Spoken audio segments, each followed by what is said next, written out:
Waking up early for brisket is a Texas tradition, but one family is using northern Mexican cooking techniques learned from their grandfather to make whole lamb barbacoa in pits overnight, and the result is lines at sunrise and a bite like none other in the state.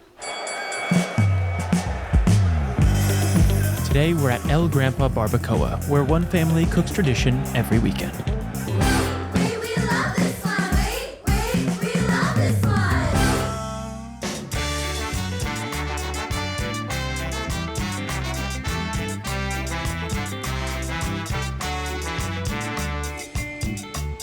David! So good to see you, bro. Oh my God. Thanks for coming. No, I appreciate you having us out. Obviously, I've had your food many times before and I loved it, but I've never seen the day before. Man, sometimes it feels like we're building a house. It takes so much to get to what we're actually trying to create, and you're gonna get to see. I know for a fact the effort is worth it, so I'm just happy that I get to see that effort. Let's do it.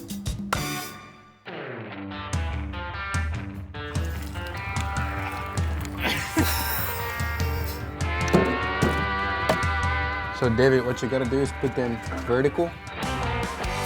The first step is to roast the maguey leaves, the agave plant that wraps around the lamb. We're gonna roast the maguey leaves in here.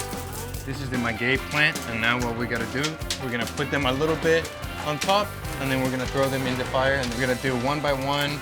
I think we got about 70 plants. Oh, you do one by one, literally every... One by one. Wow.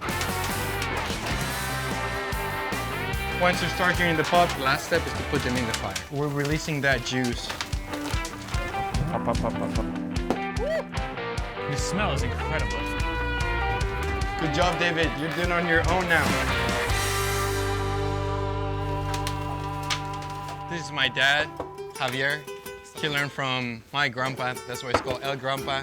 He started doing barbacoa since he was a little boy. What does barbacoa mean to you? Man, barbacoa to me means legacy, it means family. There's a lot of tradition, you know?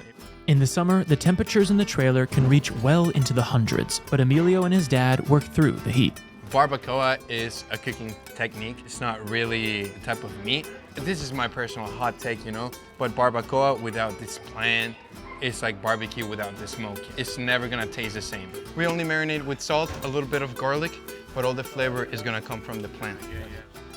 And then tomorrow, 15 hours later, we're gonna emerge a butterfly of delicious lambs. Before the sunrise lines, the pits need to be filled with wood fire and sealed for a slow overnight cook.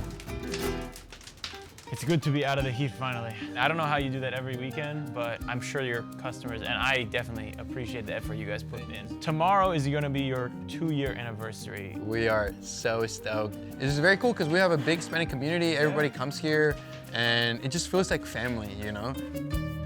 Man, I'm so proud. I know that when people come early, for example, you guys are giving out tacos to those people, and that's exactly what family does, you know? I think that just makes us very unique, that we're like, you know, we're not here for the profit, we're not here to like make millions, we're really here to create like a family environment that people feel welcome. And I just want to honor my dad for that. He really taught me that.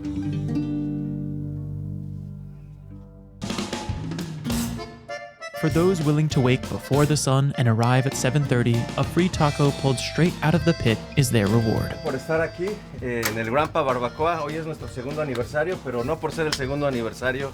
So I just want to greet you guys. Thank you guys for being here. This is our 2-year anniversary, and we just want to welcome you guys with a free taco. Any first timers? Yes. Okay. Sweet. Gracias.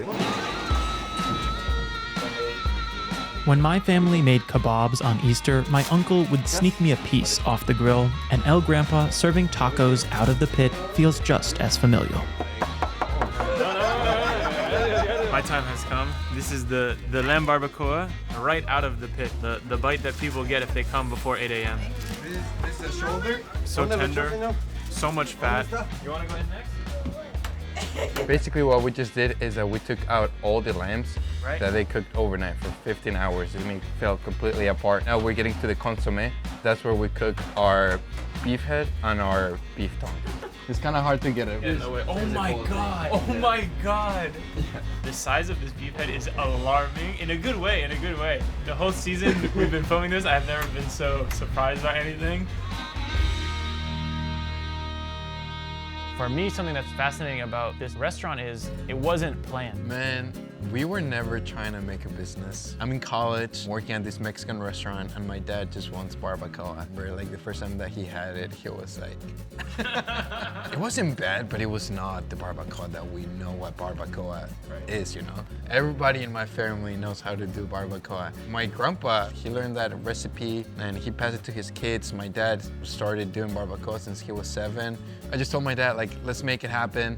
We built the pit and then we made the barbacoa. Who came? It was just like a friends and family. From there, we just started posting on Facebook saying, hey, we have barbacoa, like this is what we do. It was basically like a street food in the middle of nowhere. But what happened is that the health department came. So then since that day, we had to shut down. To ensure safety codes were met, they spent 6 months building the pits you see now. We're like so grateful for this country and like always want to follow the rules. We had to build a trailer 6 months later and we were able to open. That same day that we opened, like lines, you know, and my dad just saw the line of people and he just started crying. Like it was such a moment that I'm just gonna always remember it. To celebrate their 2-year anniversary, a mariachi band was hired, their voices an extra topping for the meal.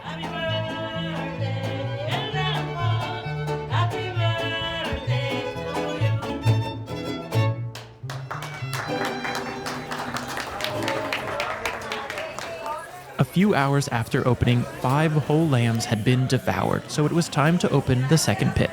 Can I do the honors? Let's do it. So the first thing that we gotta do is remove the maguey plant. So then we have the ribs on top. We got the spine right here.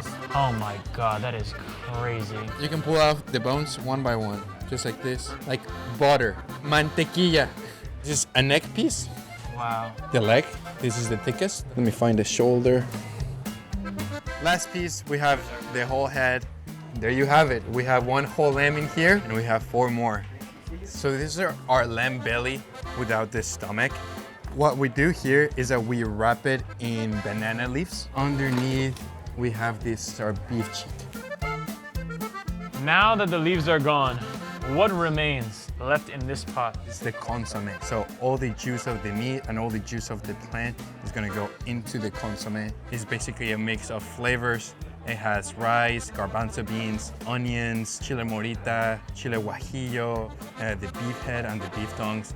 And it's just, how do I say this in español? Una fiesta de sabores. Una fiesta de sabores! Party of flavors, or consomme. Yes. The pit is a perpetual flavor machine. The heat from the coals boils the consomme, which steams the lamb and renders the fat, which drips into the consomme to fuel the cycle yet again. Getting to see every part of the lamb just made me more excited to try each cut in the tacos. So we have our taco samplers. Out of all of these, what would you say I should start with? Brother, you gotta start with our star, with the barbacoa taco. With the 2 salsas. Okay, this is what I need to see, the technique. Normally you'd have to pay extra for this, but today I got lucky. I'm gonna dunk. I'm gonna dunk with you. The lamb head. And again, I can't resist the consomme dip. The lamb head definitely has like more texture. You have eye, brain, the cheek. It will punch you. It will punch you. I'm gonna go for the tongue. He was saying the texture is very even on this one, very soft, which is true. Okay, I'm gonna get into the beef cheek. I've actually had a good amount of times because it's pretty popular now in some of the newer Texas barbecue spots. I can't resist to put everything in the consomme because it's adding so much flavor, salinity. So man, something that we do and we really take a lot of pride in is when we make the consomme, we don't add extra water to it. If we sell out, and we're not gonna like water down our consomme, you know? I mean, this consomme, you won't have it anywhere, like not even in Mexico, because we're combining those flavors of the beef head and the beef tongue and the lamb, and for me, it's part of the whole experience. Like if you come for barbacoa, you need to come for the consomme as well. This is a lamb sausage, so wrap it in cheese as well. Yeah, we do a queso costarrón. This is crazy. This looks like a Mexican hot dog almost. Yes. The lamb belly. The lamb belly, we call this one. So the lamb belly is basically ground inside of the lamb. The tripe, the heart, liver, we combine it with red jalapenos or chile manzano, epazote, which is like a special herb. So which one was your favorite? Lamb barbacoa was my favorite. This guy too. I'm gonna eat the rest of this even when the cameras go on. You were the first one of your family that came to the US. When did you come to the US and what were you doing? I came to the US when I was 16. I came to play football. That was like my dream. American football. I just want to make that clear to everybody. So yeah, man, I came to play football. I came by myself, and then my family, after like 6 months, they were like, well, we want to support you. They just left everything. My dad and my mom, you know, it was like, there were times that they were like, we can't do it no more, you know, like, we don't speak the language. We don't have family, we don't have friends. You know, my dad always had this like social aspect, and once he came here, it was like a big piece of his personality kind of like left. When we created this, it's very authentic. We greet mostly everyone in Spanish, all our menus in Spanish. Like we own our culture. A lot of your customers probably, you know, some of them immigrants, maybe their parents immigrants, so for them it probably feels like a bit of home as well. It just feels like family, you know? All of our reviews, they're good for the food, but they're like I feel so welcome. When one father didn't feel at home in his new country, his son encouraged him to cook their family's meal. Now they work together to share their grandfather's tradition with a new generation. Le damos gracias a Dios principalmente y bueno. There's this saying in Mexico is that el que persevera alcanza. And basically it means that the one that perseveres is the one that is going to reach. And I'm just so grateful that my family decided to stay.